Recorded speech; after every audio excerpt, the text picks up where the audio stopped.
I used to think you used to have an intro, but any of great podcasts has no intros. They just start off talking. But I do like something that says, "I'm Brett, And I'm Storm. and this is the BS Podcast."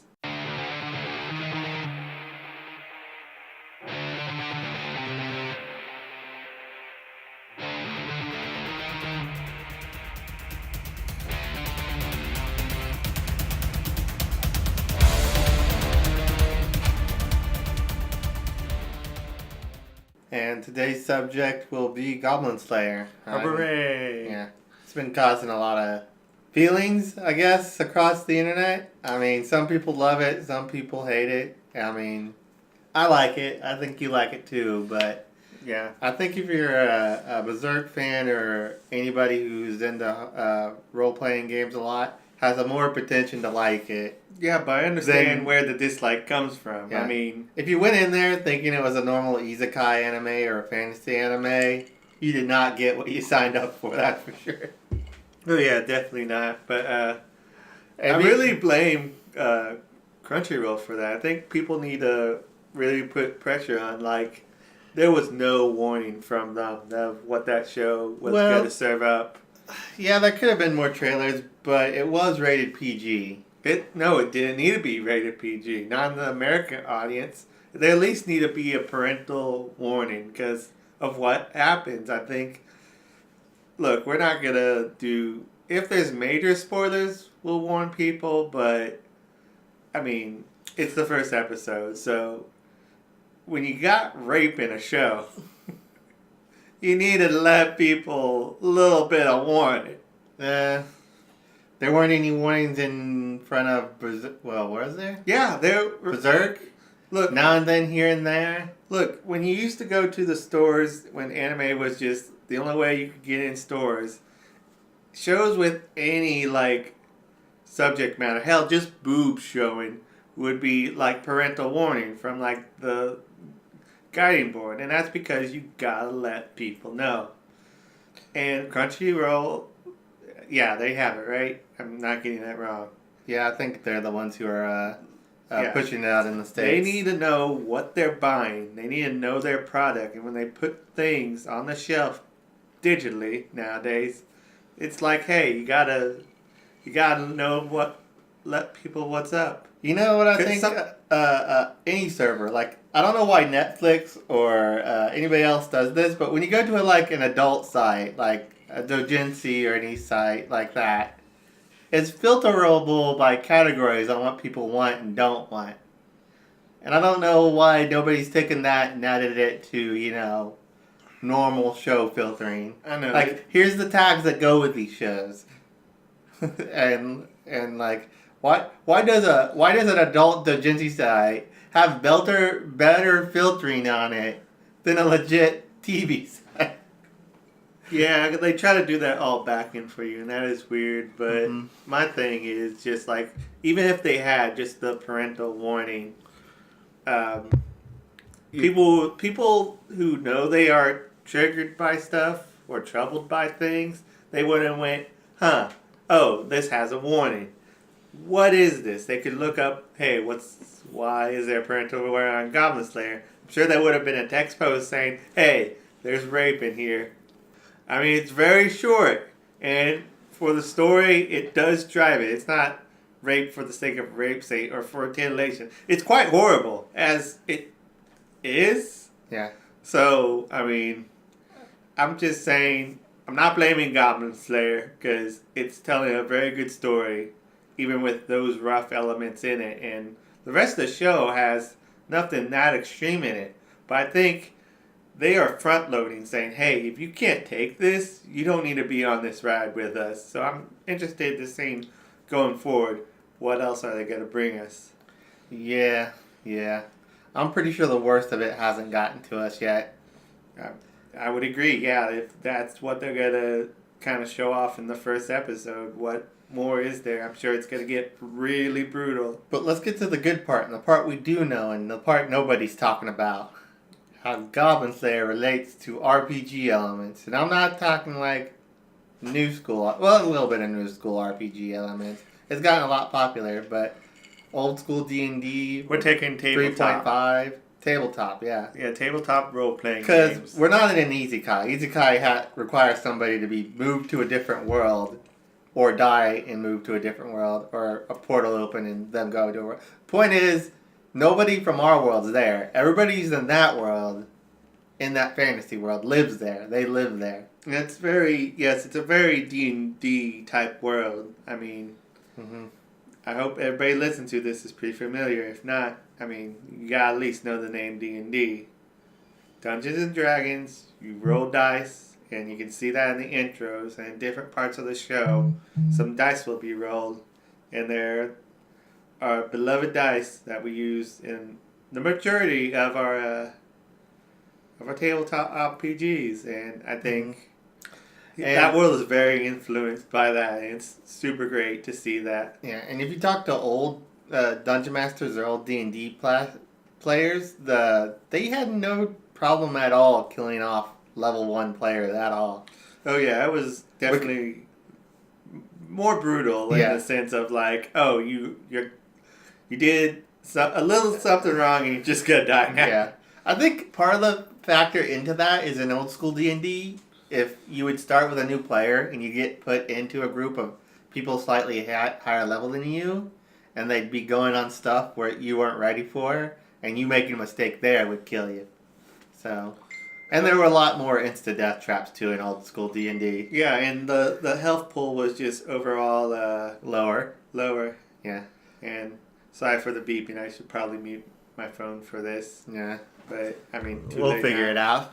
So, we got a fantasy world that's pretty much D&D, and we're trying to figure out the rules, or which rule set that it's using. I think it's using a mixture of D&D and some other role-playing games, but then it's creating some own lore of its own, like every homebrew, because every D&D campaign that I've played has been slightly different than everybody else's. Yeah, the rules are more like a guideline than an actual set of rules. Like I say, they're like the best pirate rules. Yeah. But so, I mean, what we know so far from the world is there's all your standard races, like your humans, your dwarves, your elves, which implies half elves too, I guess. Lizardmen. Although that's a little bonus. That's a little different. Yeah. That's not always it in like Pathfinder. They have lizardmen, so it could be from that. I guess it's supposed to replace the orc. Like usually, a lot of things will have half orcs, and lizardmen is more like friendly version of that. Although, it could be orc. Although if orcs are closer to old school D&D orcs, it could be that they're purely antagonists, like the goblins, and you don't want to run into an orc.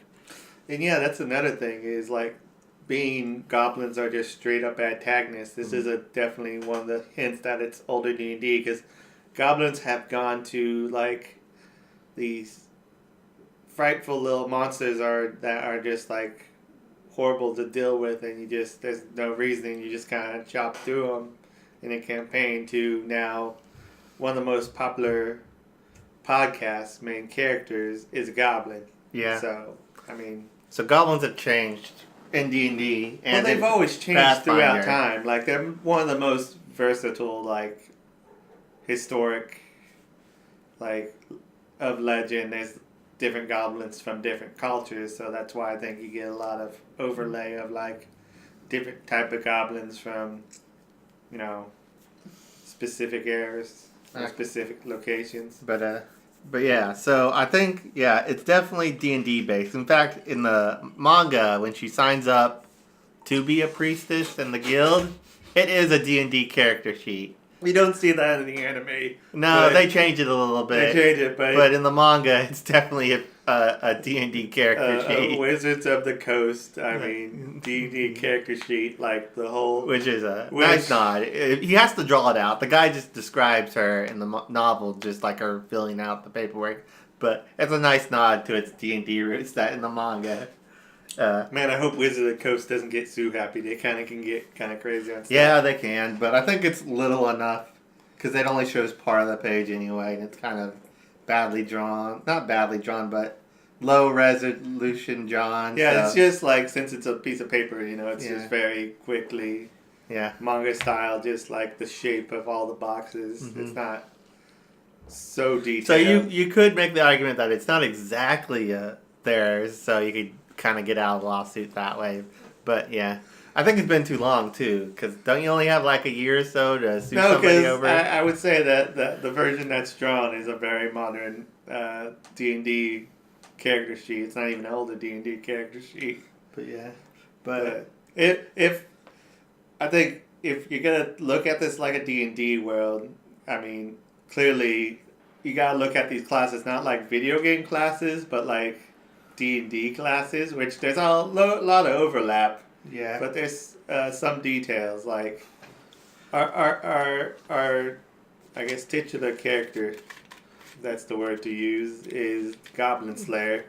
Oh, they don't have names, by the way, right? Yeah, they're just called their class. They're just called their class, which is another Or brilliant. sometimes a mixture of their race and class, like the Elven Ranger was the elf.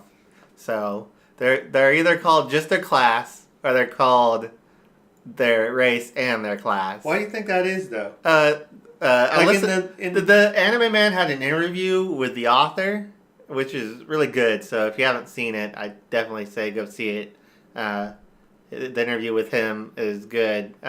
He said he did it because, one, he couldn't think of any good names that would fit, and he was treating it more like a module to where people could fit in. He wanted people to fit in their own names, kind of like a character module, to where you guys can build and run these basically on your own if you wanted to.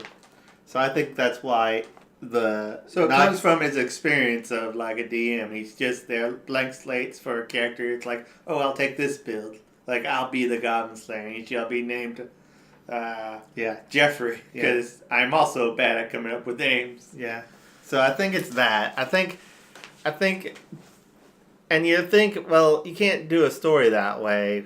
And it's like, well, in this case where people can slot in and recreate these dungeons or these things with their own characters, then going by their names or just by their class for that. Well, he's showing us, like, yes, you can. I'm sure people with much broader literature is like, no, you don't need a name. You just need to understand a character as that character.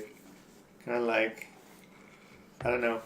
It's kind of like in stories when side characters only get called by their job title or something. So, like the receptionist or something like that. So that's a good thing. But let's talk about the world and it's how it's built in its D&D rules. So we're in old school goblins. How much health does a goblin have? In old school, I have the official Advanced Dungeons and Dragons Monster Manual, which would have been what referred to 1.5 by most people. No, that's Advanced is. So it's old. Second edition. Okay, so yeah. So I mean, and right here, 1 to 7 hit points. 1 to 7 hit points, and so it's basically roll a d6 plus 1 for their health on a goblin. In today's terms, yes. If I was gonna pop up another monster that might be stronger, let's say,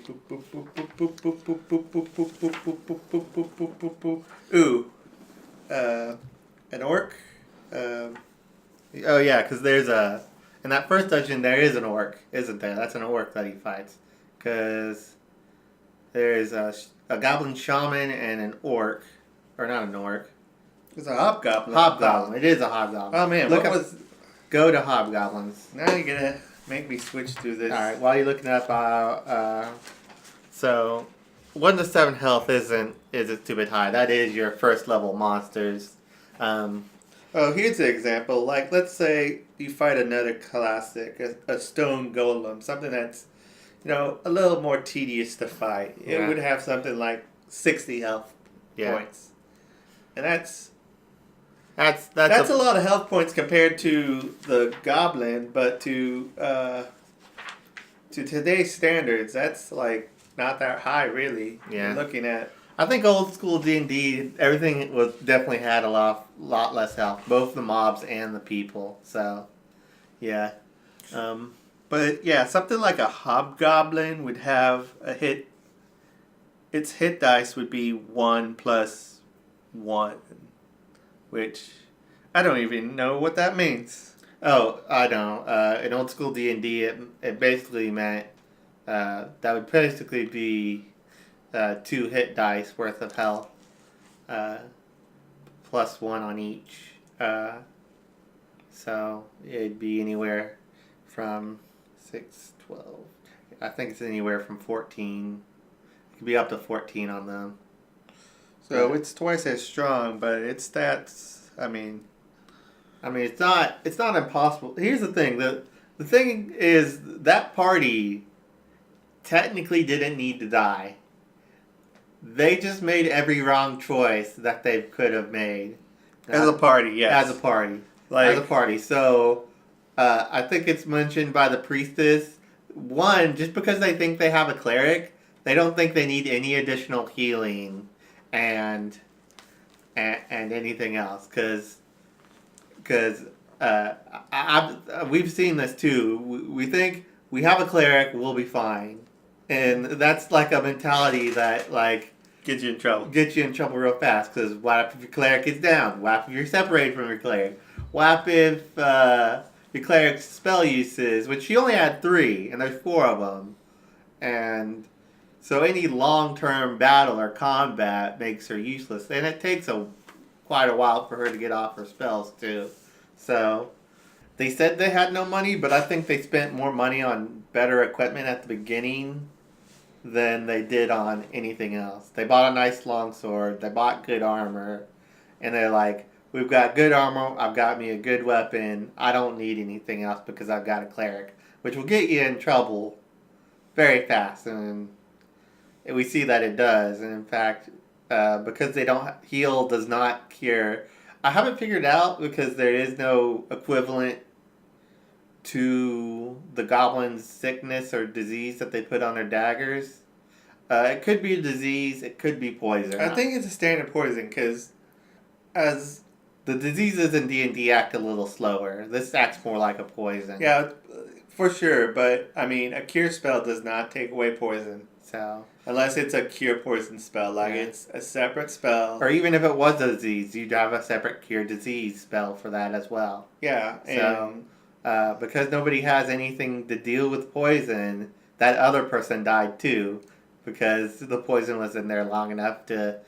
I'm saying it's probably a con-based poison or a strength-based poison. even if it was HP poison, just the fact that it's over time that will kill her. Yeah. Well, most poisons affect a stat, not like straight up health, and it can do. You could say though. that once your stat goes below a certain amount, there's no point trying to recover somebody. But I think the idea of why is the Goblin Slayer so successful is he is a man of preparation. Yeah.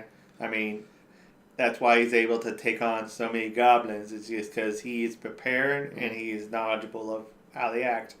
The first party, the reason why they got themselves killed, like you were alluding, is that, Well, they don't do bad. They, in fact, I think in total, 1, 2, 3, 4, 5. I think they killed 7 goblins at the very beginning. Just their party being ambushed. And they killed 7 goblins still. So there's one that dies from a fireball at the beginning. The fighter then kills one charging in after they buck up, which is their second mistake. Their second mistake was splitting the party. And you're like, they're not that far. Well, they lost light from the torch. So they're at least 30 feet away from both their support type class. Their combat types. Yeah. So,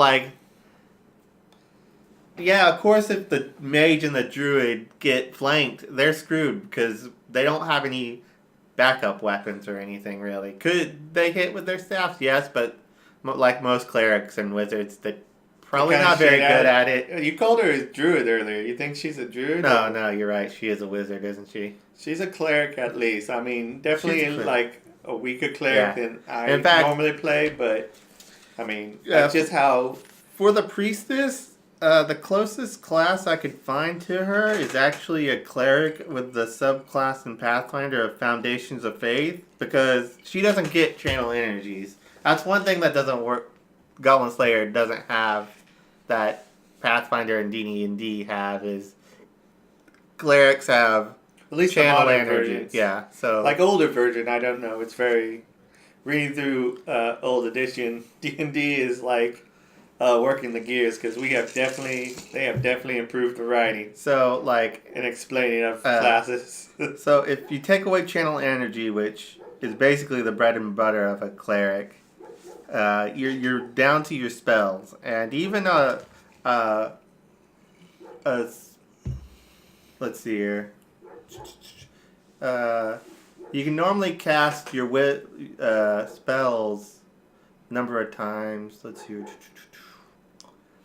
You've got 5 spell castings at level 1, 3 in level 0, and 2 in level 1. Although that's with mods. Without it, it's the class 1 would be 3 in level 0 and 1 in level 2.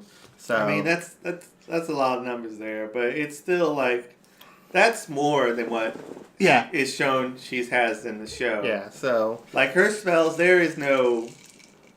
she's not shown to have any cantrips, which is what we call 0 level spells in tabletop RPGs. They're spells that you have access to all the time, and you can cast indefinitely almost. So spells are super nerfed in Goblin Slayer. I mean, they seem to be really powerful. I mean, Barrier, she can only use her spells a couple times a day, but like so far, like the Barrier she cast tanked what essentially was a Fireball spell, and Fireball spells are pretty beefy. Yeah. Like they're what? Your standard when you get Fireball, it's what? 5d6s? Yeah, they're 5d6s. So which is a bit of damage. Up to at worst. Like we were talking about the health of at 30 damage. Yeah. So like you throw that into goblins. All those goblins are dead, no question. Yeah. So we can assume that everybody in that party, potentially has less than 30 health, even when they go to the second dungeon with the elf and the dwarf and the lizard man. Because it seemed like they were very concerned that the fireball would one-hit kill them. Fireball is a notoriously OP spell, but they have said, no, we're never changing it because it's too iconic. It's too good. Yeah. It just feels good to throw a fireball at something. Okay. But nobody was good. Well, maybe the elf would make a reflex save out of it. She'd be... Well, yeah, or be not in range. Like they could... Another way is like split apart so the fireball only affects one person. And in fact, it's slightly different than D&D. And another fact is she actually cast Barrier twice, which at that point she only had 1 spell usage left.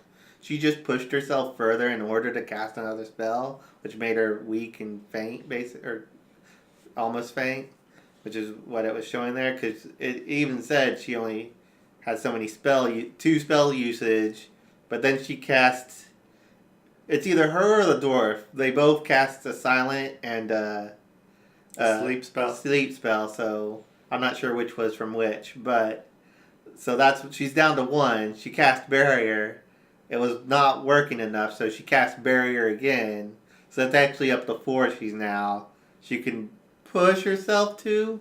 So it takes effort, but it seems like people in this world can go past their normal limit. It's just gonna cost them, basically. So, But yeah, considering what we know of tabletops as today, this is either following a rule set old enough that we are pretty unfamiliar to us today, or like it's a very like modified world, so he's able to tell his story a bit better. And my favorite part is the part of it's like Goblin Slayer is metagaming his own world. He's finding all the edge cases where the rules break down and he can take advantage of them. Because like it's like a player trying to gank it. Like his it was his idea is there's a giant thing of goblins down there. Do we want to get in a fight where there's a bunch of goblins? Because regardless of what level you are, like a bunch of things swarm ganking you is always a bad thing. Yeah. So Getting yourself surrounded is nearly a death sentence, Yeah. regardless. and then you could say that would have caused enough noise that then while you're in the middle of fighting that many goblins, then that orc would have or the orc would have showed up or whatever. Yeah. Then now what? They had to all concentrate on them to like barely stand their ground. So if you had goblins and that guy, then like it's end game for you. So, But the one point that we talked about that I think is interesting and good to bring up is that you believe Goblin Slayer is a D&D world where there are no player characters. oh yeah, my theory was that it's a world that was made by a bunch of D&D people and is now abandoned by those people, so the gods are gone, which would be the players and the DM. So they're just the world's been left on running. It'd be like if you left a game running, and like people had to evolve and adapt for that. So like the wizards and the people we see aren't player characters. They're the people of that world that had to fulfill those roles. But because they're NPCs, they're less good at it. They're not as strong. They're not as strong as a heroic character or a player character would be, which is why especially the level 1 characters have problems getting started. But I think it's showing that you can take on more than you can as long as you approach the situation creatively or carefully, at least. Because goblins, I've never seen them take more than 2 to 3 goblins on at one time. And even... What's a pretty steadfast rule in D&D? Like, if you are outnumbered, you are pretty boned. Yeah. So if you can keep the numbers in your favor... Yeah. He never lets himself get surrounded or swarmed by goblins. He gets them one at a time. He kind of, as I said, he's kind of metagames and ganks the goblins. So, like, he creates a pit trap or a test fall or... Makes them run after him so they come after him one by one. The ones we don't see where he's like... Or the ones we don't see where he describes, I just lit the place on fire and just let them run at me one at one at the entrance because that was the best case in that scenario. Why go into the dungeon if the possibility of flooding it was a thing when he said, I've flooded them out with water before? Which he's right. Why risk going in when there's another solution? Yeah. Because going in seems to be exceedingly dangerous. But let's go back to our first party and let's talk about their mistakes and how they're like a lot of noob mistakes. Like they are clearly unprepared. Like it's not a thing traditionally in D&D if a character is using a longsword to say, your sword hit the roof. I guess could maybe be a crit failure. That's where some of the real world physics of being and acting in an environment cross over with fantasy. Yeah, fantasy. But, he could learn the half sword too. Oh yeah, half swording is an option which people forget. Or like never neglect a short sword. Like the Goblin Slayer clearly uses a really short sword. Yeah, it is a short sword. I mean, it's almost like a gladius, in fact. Oh yeah, but he's willing to pick up the Goblin sword and just just keep using that because he knows it's the proper size. The latest episode, the 4th episode, when that kid loses his sword and he's like, "What do I use?" He's like, "Just pick up another one off of a goblin that he killed before that." But if you're fighting rats, that do you no good because rats don't need swords. Yeah, that's true. But having a backup would be smart, even if it is. He goes with a club in the end because... I know every character that I've made, I've always had a backup weapon. Because I never know. Yeah, you never know. It's just... As soon as he lost his weapon, he had to retreat because he had no other option. And that's another thing. That's another mistake. But they're making the mistakes of the first party again. They don't have backups. Even the wizard and cleric don't have a mace or a dagger or something very simple that's not complicated to use that even if they could just defend themselves with when they don't have magic. The big mistake, as we know, is not observing your environment and making sure that you don't get surrounded. You're looking for traps, which is goblins are notorious for traps. Yeah, like any It seems like any of the small cave creatures that they have in Fantasy World, kobolds, goblins, gnolls, they like building traps into their environment. And it's their home, and if you're always gonna set up a trap to prevent intruders and stuff, because they're quote unquote non-intelligent creatures, but they're not that dumb. They've survived this long, and so you gotta not underestimate them, which Goblin Slayer seems never to do. He's like, no, I can't. I gotta think they are as ready as I am, which those goblins were. They not only did they had a false flag to get their distraction, like they knew that part of the cave was dark, and they were just waiting and probably listening.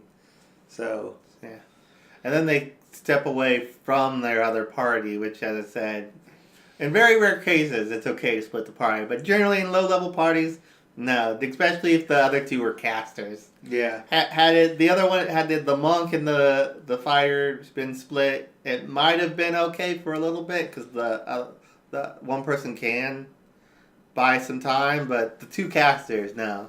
She gets off one fireball before getting surrounded and grabbed and stabbed, which. Let's see here. Starting health for a wizard level 1. I made this one too.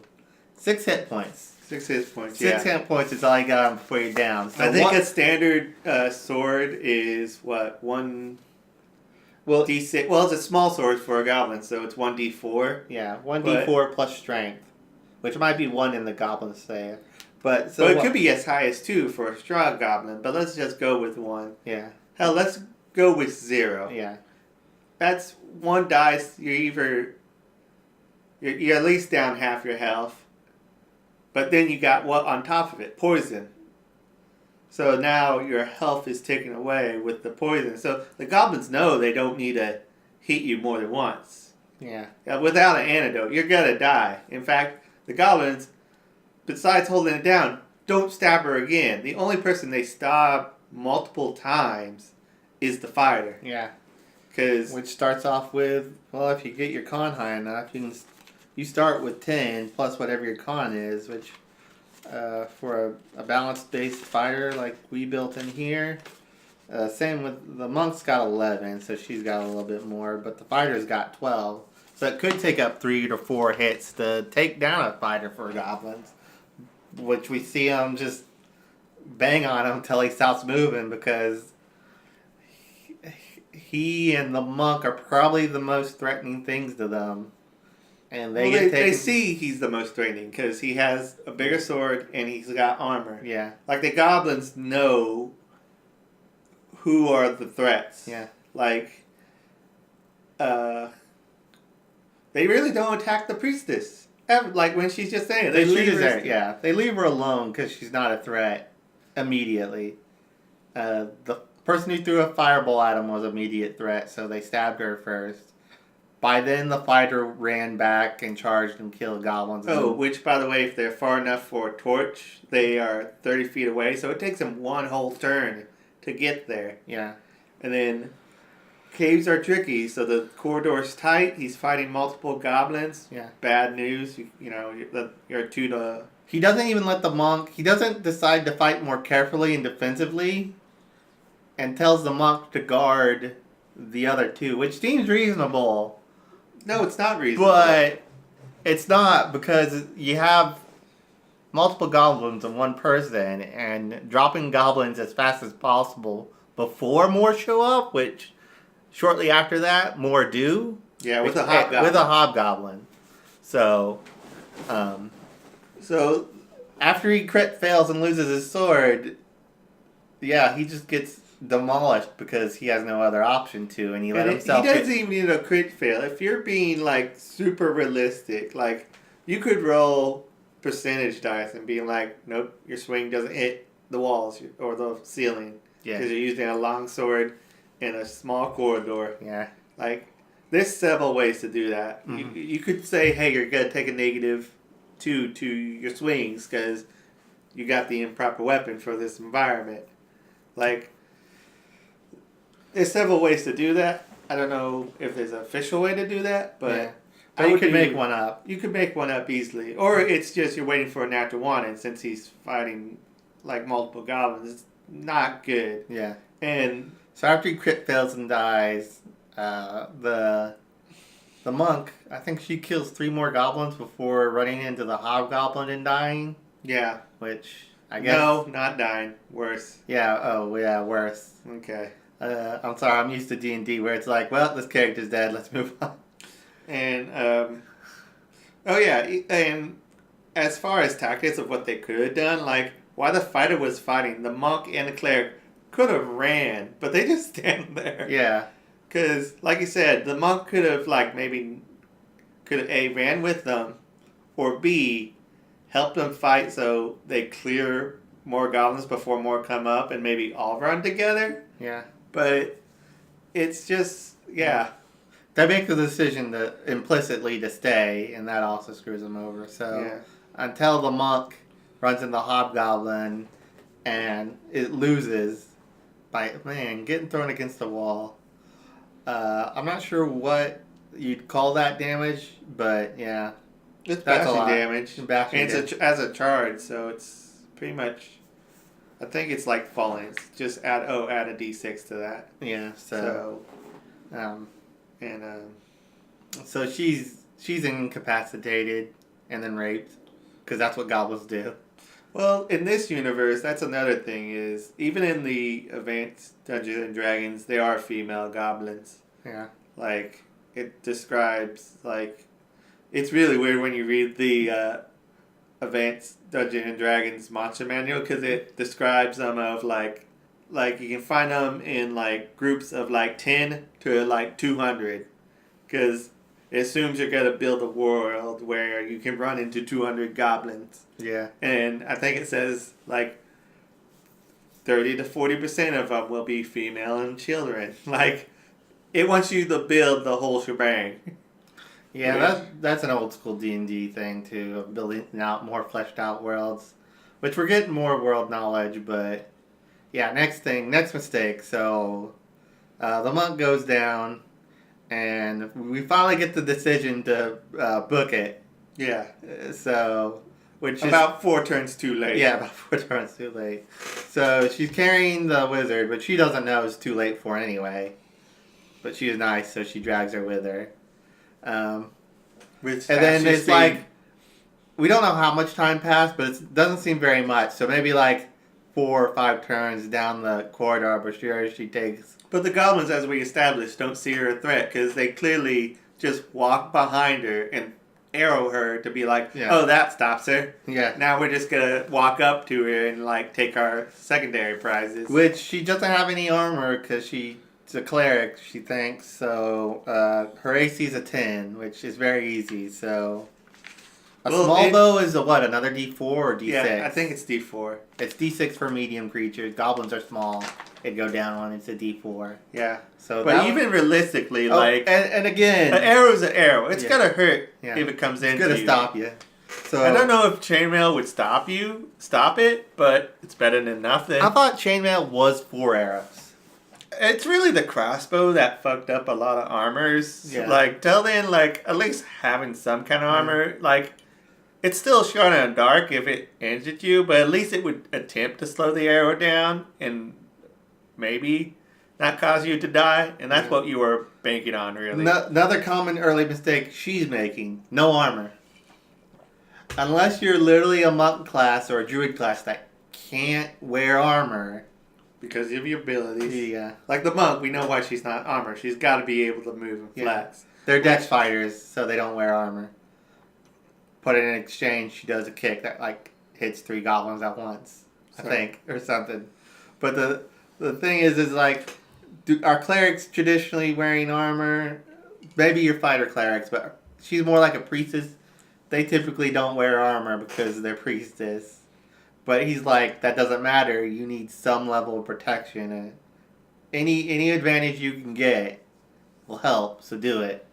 So she does it, and even if that's the case, I think basic chainmail only increases your spell fail to like 15%. Which Well, that's if you're an arcane caster, but she's not. Well, maybe in that world she's an arcane caster because spells might work differently. But if she's a priestess aka cleric, you're divine spellcasters. Your spellcasting is not impeded by anything as to such as armor penalty, because you're not getting your powers by moving your hands right or saying the words exactly right. They come more divinely to you. So Yeah. And I guess she's doing good because her priestess gave her barrier now. yeah, So she's leveling up. yeah, she does. She has experience. Yeah. Her god knew. It's like, I better give you barrier because you're gonna need it. Yep. The gods know. Even So- because the players and the DM were gods, they're still the universe gods.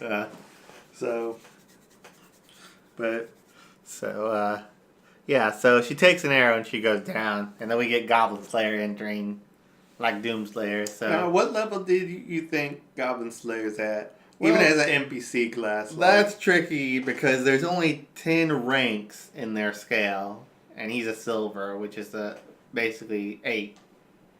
So if we treat a rank per level, or each rank in their world, that's per level, he's a level 8 character.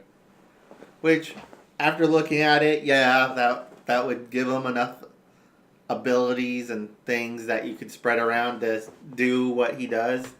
I think when I built it, the closest I got was like a level 3 ranger that was like a dungeon. No, what was it? It was some subclass that let you get some things, dungeoneering and some things, mods of benefit when you're underground, and then the rest of it was fire. Cause, yeah. He relies on no magic but that scroll Yeah. that he uses later Which their on. scrolls are different than in any fantasy world I've seen, because in their world, anybody can use a scroll. As long as you open it and read it, I guess, or do it. Yeah. Because they're like, oh, they're scrolls. They're really rare and expensive because anybody can use them as long as you open the thing and cast it. You can use it. So, But even he found that in dungeon, so he necessarily didn't buy it. well, he tries to buy another one in the latest one when he goes to his blacksmith to repair his gear. And he doesn't have one, but he'd buy one as soon as he could for him, I guess. So, yeah, they're rare, and I don't think we'll see them too often. We know he has 2, because we see 2 in his bag, and he only used 1. So we haven't seen the other one, or don't know what it is. But you can see 2 of them in there when they look in his bag. As we said, he's a man of preparation, so he's like, as soon as he runs out of something, he's gonna look to replenish that as soon as he can. Yeah. Like, he's not gonna go without it if he doesn't have to. Mm-hmm. He will. He clearly will, because he won't stop at anything until the goblin's dead. Mm-hmm. But he's got, as you said, take every advantage he's got till then. Yeah. So Yeah, I think in this one the highest anybody ever gets is 10 because that's the ranking level. I'm treating it a so rank you think level. each thing is more of a level than 2 levels, so they're not getting to like 20, which I don't is think the they're getting to 20. traditional like stopping point or max levels. A lot of systems will go higher than that, and even I think D&D with multi-classing, you're gonna get higher than that, but you're really reaching an end of a campaign. I think these are trying to stay. It's trying to keep its power creep low, so I think 10 is high as anybody gets in this world, and that's even rare because everybody else we've solved is silver or less. Even those other adventurers like the elf and stuff. I mean, they say like there can be platinum and I forget what they all called the other 2. I'd have to look it up, but it's like those could exist and they have existed in the past, but like most of the high level people you'll see around here are silver. So yeah, I think you got to do something super crazy before somebody goes. You go up to platinum or whatever, or gold, or so. And we see that that people do want to be dragon slayers, so dragons exist. Demon lords exists. So there would be better things. But like Goblin Slayer's never getting there because he'll just go kill goblins. Yeah, and he is really the small man's hero. Yeah. Like, there's people, like, clearly the other adventurers are searching for glory and, like, glamour and riches, but Goblin Slayer doesn't really care about that. He's really more concerned about just making sure the small towns are protected, because they are the ones truly at danger. He's basically the trailer park hero. Okay, maybe that was a little too much. Every trailer park needs a hero. Yeah, every trailer park needs a hero. But it's weird though, because like they won't send out an army to deal with goblins, because even the government thinks it's a non-issue. Yeah, it's not. Because goblins don't attack cities or armies. They only attack the small little towns that nobody cares about. Yeah. Where there's probably no guard station. That we know they don't have no money, because it's like that one guy tries to post a goblin slaying quest near him in that second episode, and he like has like 7 copper. Yeah, 7 copper. Or it's like she adds it up, and she's like, "I'll post this," and he's like, "That barely adds up to 1 gold on the posting." So like these people who do want the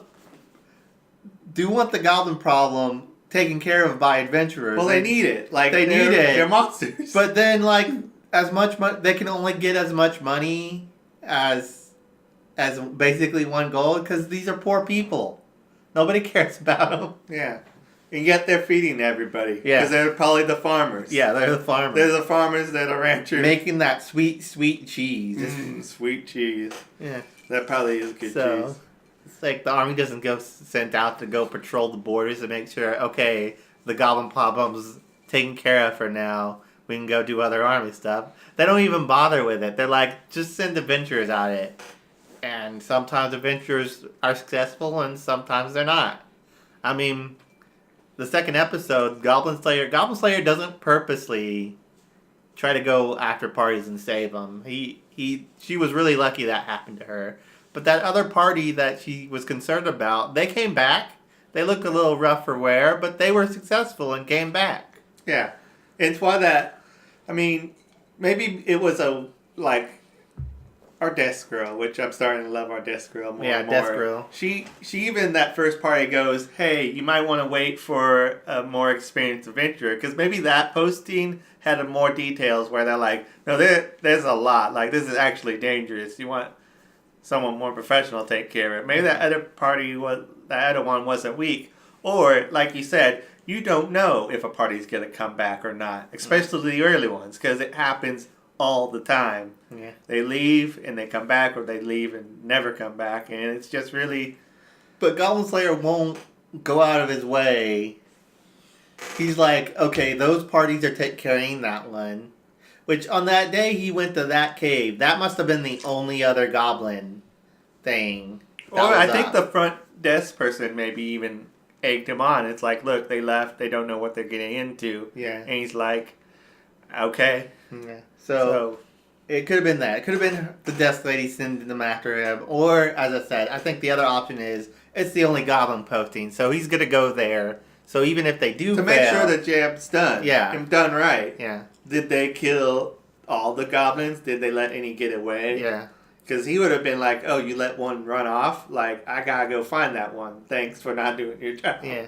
So I think that's what happened. But in that second job posting, he's like, no, there's these other 2 that aren't getting done. We're going to go do those ones. And he's letting and one of them's clearly big, because it's in that big tree, and he burns it, and she buries it. Yeah. Like, a lot of goblins. Another game strategy. It's like, there's a lot in here. We'll set it on fire and then block the entrance. So, one thing that does bug me about Goblin Slayer, he says, oh, look at his leather armor. It's clearly metal, too. Yeah. Like, it looks like a full set of armor, like with heavy armor, but clearly in that world it's medium armor. Yeah, it's leather. Which, let's admit, like, if you built armor right... Well, it's not full plate. It looks like half plate. Like, look at the other fantasy, quote-unquote, armor in the show, and, like, clearly people have this oversized, all-metal armor. Anime armor. Yeah, anime armor. And his is very, it's like you can see in the joints it's all leather just underneath. Yeah. And there's just, metal bits where there just needs to be the max protection. Although they do or it's not going to stop his movement. Yeah.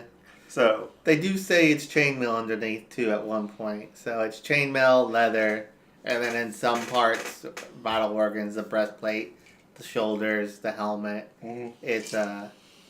It's that. So he is wearing quite a bit of armor. It's just like he's stacking the low quality armor, so if he gets stabbed like that goblin tries in the first place, it doesn't make it past the leather or the chainmail. Yeah, it gets stopped. Or it has very little cutting edge, making it through his flesh.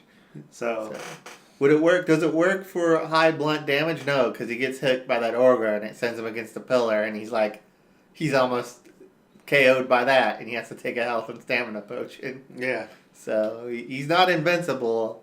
He's just like another dude. If he makes a mistake, he's gonna die. Yeah. So it's a little bit real world thing. Is like, no, even if they're more experienced adventurers, they still only have X amount of health. It's not like in D&D and Pathfinder where you start getting to like, oh, I'm now have 40 health. I can just tank a few shots. It seems like maybe they don't up in health. Maybe they only have at most 20 health or something. It's very mysterious. And there's a thing of D&D, like, health points aren't necessarily is, like, you're actually getting hit. It's just, like, this is a scale where your luck runs out and you are going to... That fatal blow is going to hit you once you hit a certain point. But there's different ways to handle that and stuff. And I think story-wise, which is definitely, like...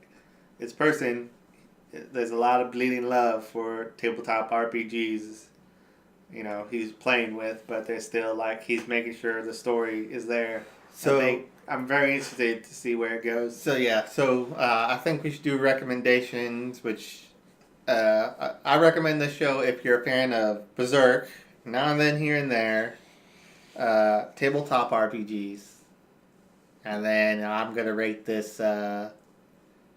PG-13. So I'm gonna rate it 4 out of 5 goblins dead. You gotta kill that last one. I'm waiting for see how this ends to see if he kills that last goblin. So can't, man. We'll have to blow up the moon. Oh man, yeah, that's where they come from apparently. Yeah. So, but I think that's the end of our show. Yeah. We have one email. We don't have any other things to shill out. No Twitter, no Discord server, no nothing. Just the email if you want to reach us. Should we do a Twitter? I could monitor the Twitter. Fuck Twitter. I'm just saying. Right. If anything, we're going to set up a Discord server. I'm still kind of on that. So. All right. But let's see here. Yeah, go ahead and pull the email. I think if it's not, I'll edit it in, but it should be bsreviews@gmail.com. All right. So that's... Correction on the email. The email is bsreviewstuff@gmail.com. Please send all your stuff there, please. Thank you. B like in Brett, S in like in Storm. Or in, bullshit. And in reviews, like, there you go. I think you can figure it out.